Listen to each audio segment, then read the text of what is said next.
guys, welcome back to my channel. I hope you're doing well. We are having gorgeous weather today, so great lighting for unboxing videos. I know in my last video I said the last video when I unboxed my mini Chanel rectangular, I said that it would be my last purchase or last big purchase of 2021. I don't know about you guys, but when you're doing holiday shoppings, you end up spending more on yourself than on other people. Does that happen to you? Well, that's kind of what happened to me. And as you can see, I have two Bottega Veneta dust bag here.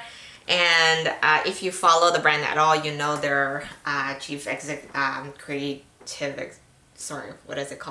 Daniel Lee has recently left the brand, and obviously caused a lot of discussions around what's the future for Bottega Veneta. Should you be still investing in this brand? Does that mean it's gonna be better or worse? And then there's a bunch of rumors of why he left. But regardless, I mean, to me, I feel like I still love the pieces that I have in my collection. And this one here, I have been eyeing or wanting or just kind of wanting to add in my collection for a very long time, and I've decided that I'm just gonna go ahead with it in 2021 because I promised no purchase in 2022, so we'll see if that will stick or not. But the bags went on sale recently on Essence. It was like a quick, really brief sale one day, and I decided to jump on it, and I end up actually getting two in different colors because I weren't sure, and I know they will be gone within a blink, so I end up just ordering both, and maybe you guys can help me pick.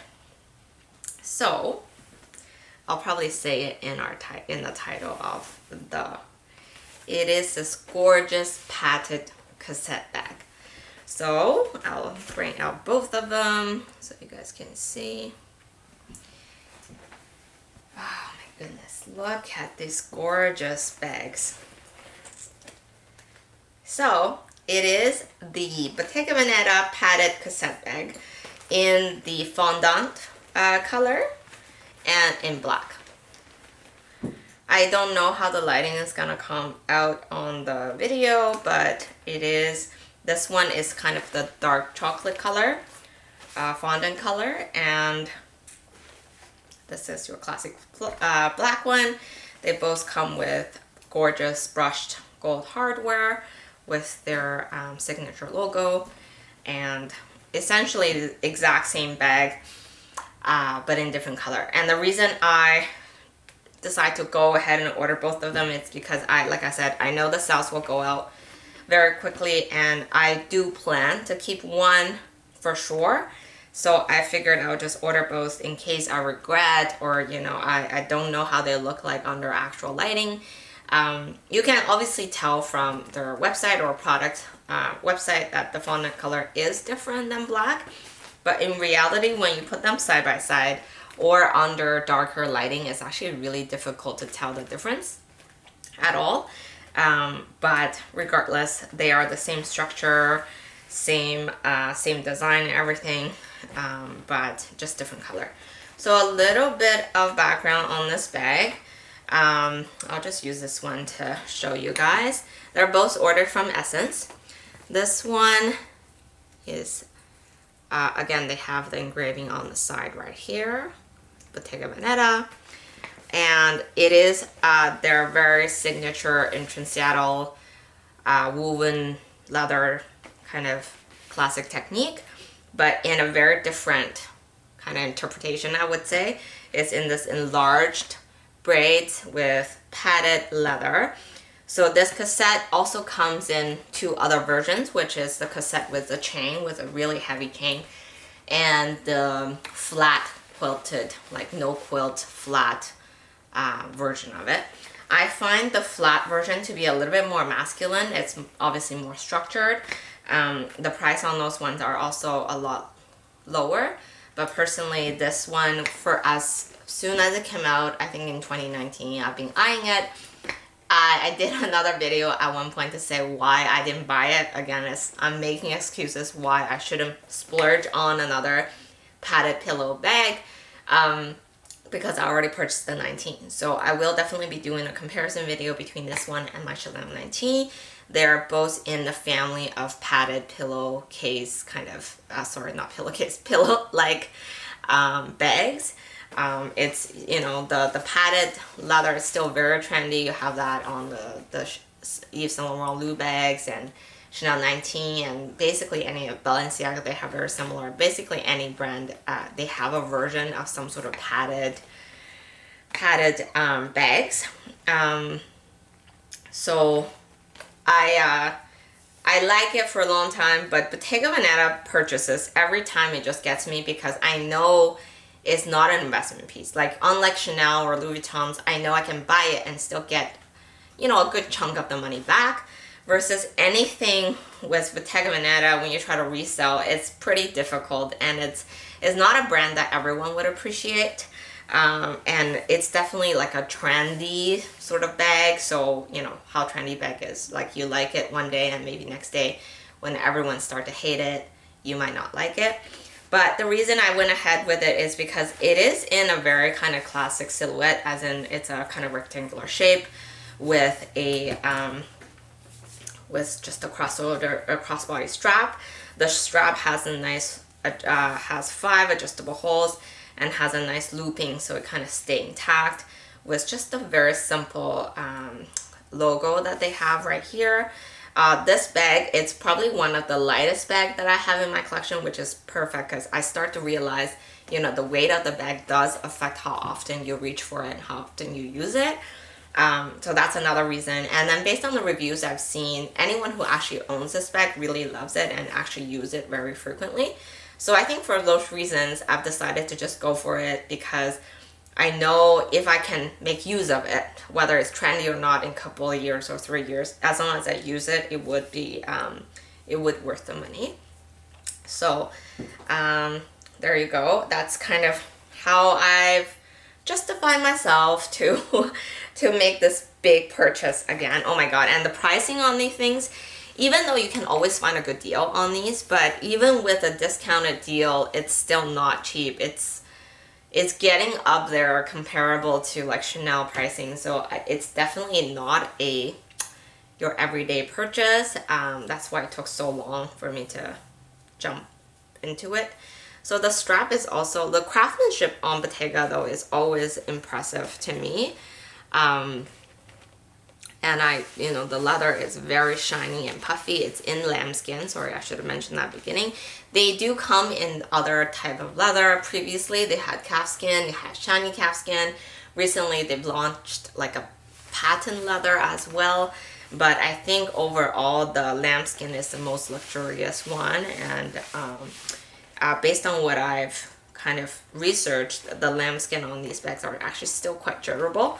So I will be doing a wear and tear, obviously, in a few weeks or a few months after I've have a chance to use it.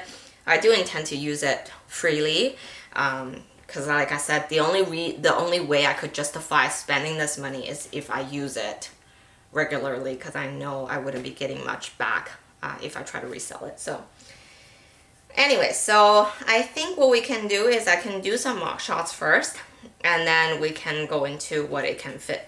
Because it is a padded leather bag, you guys probably know, if you're also eyeing this bag, is it won't actually fit as much as it looks like, because it is still a substantial size bag, but it actually doesn't hold quite a bit, it doesn't hold a lot, because once you open it, you can see the inner capacity is actually quite limited.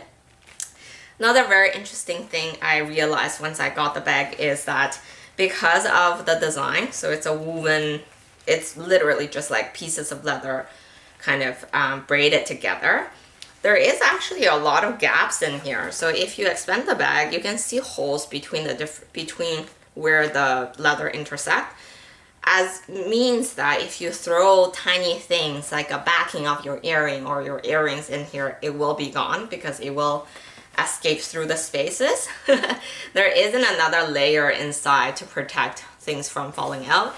Obviously you could add an insert, but honestly if you add an insert, there will be barely any space to put anything in.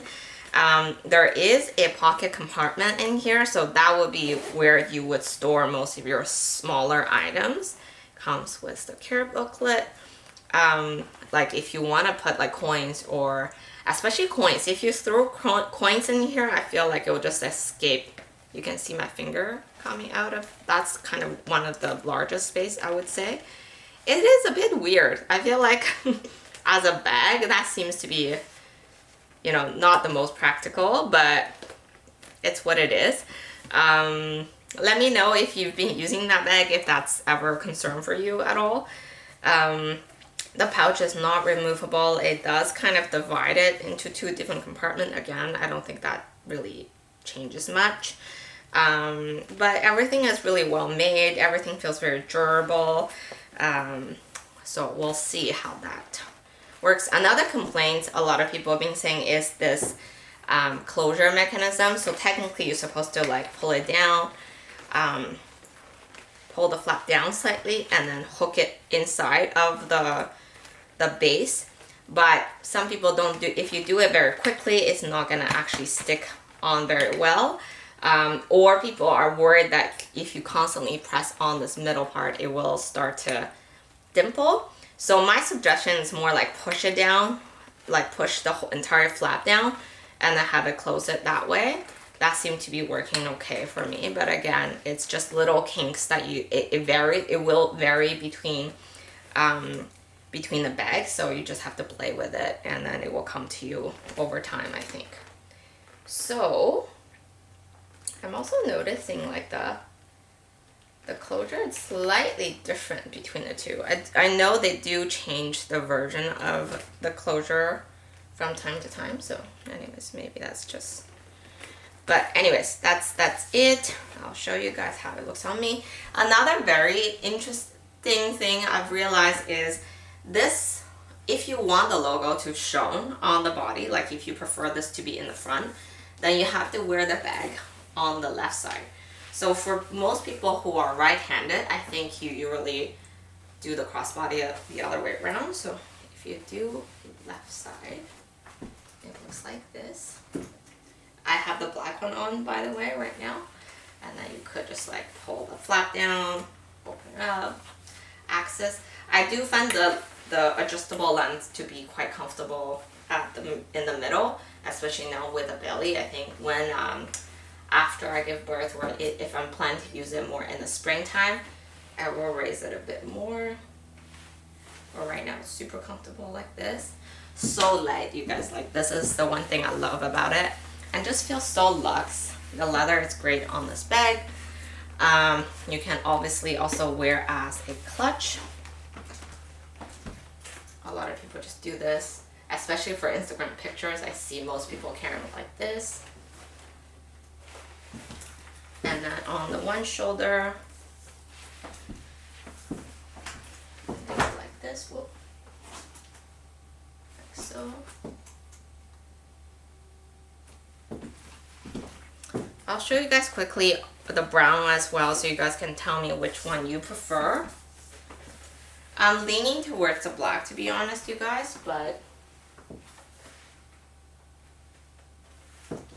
I think the issue with the brown one is I was expecting something a little bit lighter, a little bit more brown. The brown is just not coming through enough for me, I think, in this case. And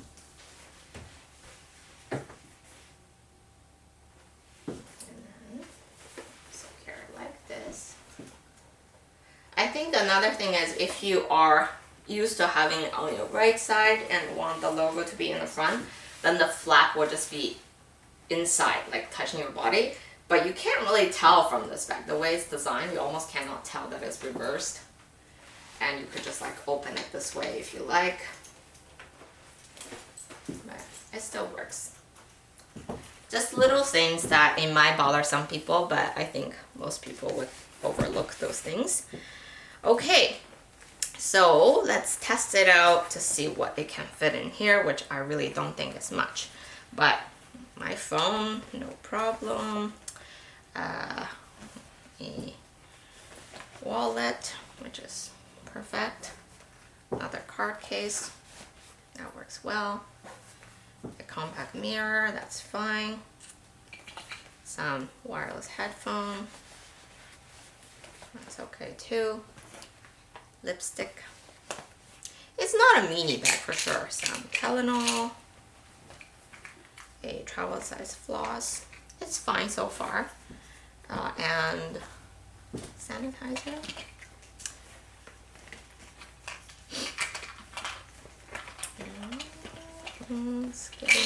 You do need to play Tetris a little bit. Okay. It won't close. Like, it's easy to have things in there, but it won't close. So let's take out the... Okay, if I take out... If I take out the Tylenol, you can force it to close. Actually, it's not too bad. What do you guys think? Does it look puffier? I feel like you could literally like sleep on it. It's not bad. I was hoping it would still fit my sunglasses in there, but I don't think it would. And honestly, I probably won't pack it this, but honestly, the weight is pretty good. It's not heavy whatsoever, which I really like. I mean, your everyday essential, essentially, but nothing more. Not like, I think the 19 would win in terms of capacity. I really like it.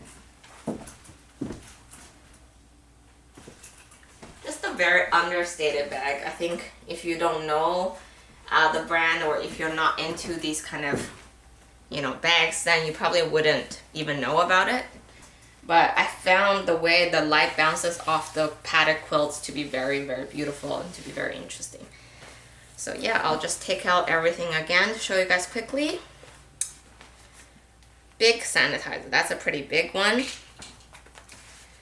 Your headphones, floss, hand cream, card holder, phone, another wallet card holder, your lipsticks, and my compact mirror from Chanel, and that's it. I think it's still pretty good. Definitely enough for my everyday usage. So, alright. Thanks again for watching, and let me know in the comment down below which one is your preferred bag between these two colors. I will need to make a decision soon, so hopefully you guys will let me know. Thanks again for watching. Bye!